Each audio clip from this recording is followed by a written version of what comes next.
Well, I am taking the audience to the underworld of the Philippine drag scene. So it's going to feel a little dangerous at times.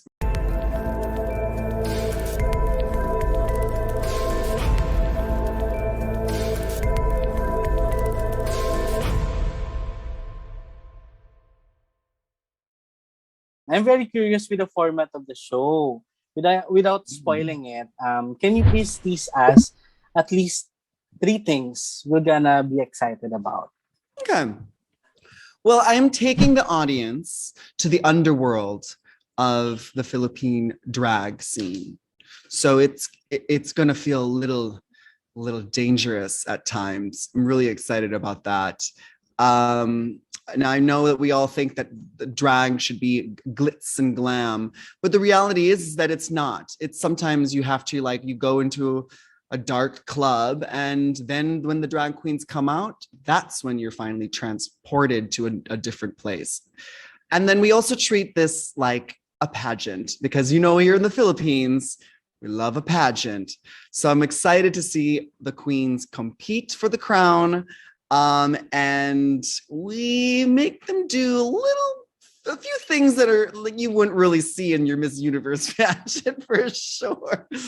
You're gonna see the most gorgeous queens, and they're all very, very proud to be Filipino.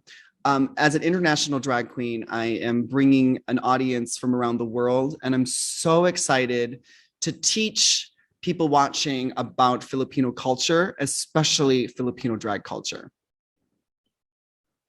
Since this is a new show for legendary queen like you, do you have any personal request, especially to the management, of some things this show should have? Well, I requested that there be air conditioning because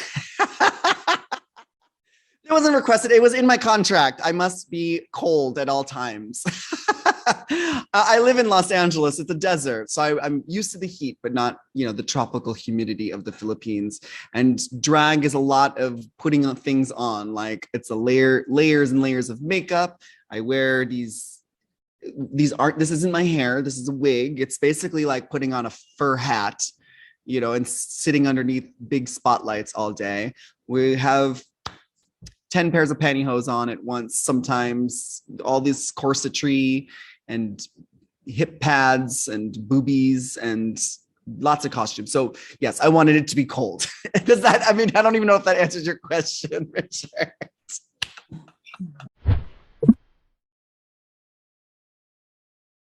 I don't even know. I My husband's over there, and I don't want him to know how much I spend on some of my outfits. They can become very expensive. Yes, the thing about it is that drag can become expensive, and the more creativity you have, the more the budget goes up. Correct, But correct. it's not about how expensive your clothes are. It's about how you wear your clothes. It's about how you can create something to look expensive, but not have to spend all that money. That's what's great about here in the Philippines. We have some really resourceful designers who have taken fabrics that I would never consider necessarily like luxurious, but make it into pieces of art and pieces of couture. And when you mix and blend that with the art of drag, it becomes something more special than just wearable garments. It becomes an art piece.